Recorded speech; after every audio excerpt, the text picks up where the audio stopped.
Would you like to see Obama get his own monument in D.C.?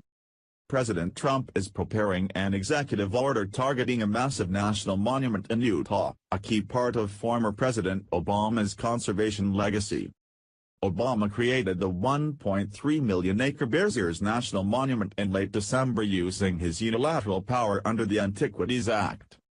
The action drew heavy backlash, with conservatives accusing him of shutting down development of fossil fuels or other land uses without concern for local economies. Trump is expected to sign an order Wednesday to examine all national monuments going back 2 decades, a White House official said. But people familiar with the order say it's directed primarily at Bears Ears and at Utah's Grand Staircase Escalante National Monument, which former President Clinton created in 1996. That monument also faced loud opposition due in part to planned mining in the area that was shut down. Interior Secretary Ryan Zinke will be formally asked to recommend any executive or legislative changes if he finds improper use of the Antiquities Act. Past administrations have overused this power and designated large swaths of land well beyond the areas in need of protection, the official said, saying that the law is meant for areas of historic or scientific value. But Trump's options after the order are limited. Conservationists and experts say the Antiquities Act doesn't give Trump the power to rescind monuments or greatly reduce their size. Nonetheless, opponents of Bears Ears are cheering Trump's order. Utah's statewide leaders are united in their opposition to the monument, and the legislature has passed a resolution asking that Trump to take some sort of action. Anyone who has read the actual text of the Antiquities Act knows that the law has been greatly abused by recent administrations.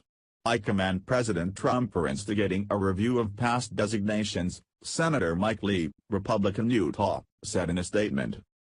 I do think it is a worthwhile endeavor to look at the abuse of the Antiquities Act, said Kathleen Scama, president of the Western Energy Alliance, which represents oil and gas companies. It was originally designed to protect specific cultural resources that were under imminent threat of being raided or destroyed, she said. Obviously, they've gone well beyond protecting specific cultural resources and they are being used to just lock away land with broad strokes, with no consideration of what's going on the ground. Trump's action will also mark a new chapter in the fight over federal land in the West, which has raged for decades and reached new heights under Obama. There are some very vocal, very upset people that have sincerely felt pain, said John Ruppel, a professor at the University of Utah's Law School who studies public land.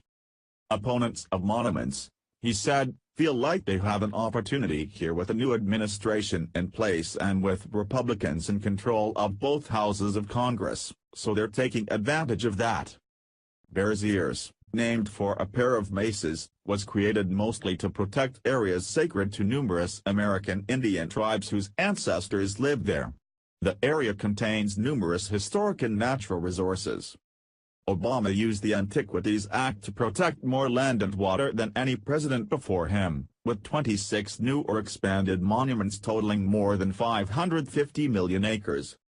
Most of the large monuments have encountered opposition, including Katahdin Woods and Waters in Maine, the Papal Hanamaquakia Marine National Monument off the coast of Hawaii and Organ Mountains Desert Peaks in New Mexico. All of those monuments could be targeted under the review Trump is ordering. But experts and supporters of the National Monument Law say Trump can't rescind designations because the Antiquities Act doesn't explicitly provide for that. Clearly the president has the authority to create it. The question is, where would he get the power to undo it, or significantly reduce it? Ruppel said. The Antiquities Act says nothing about undoing monuments or reducing it.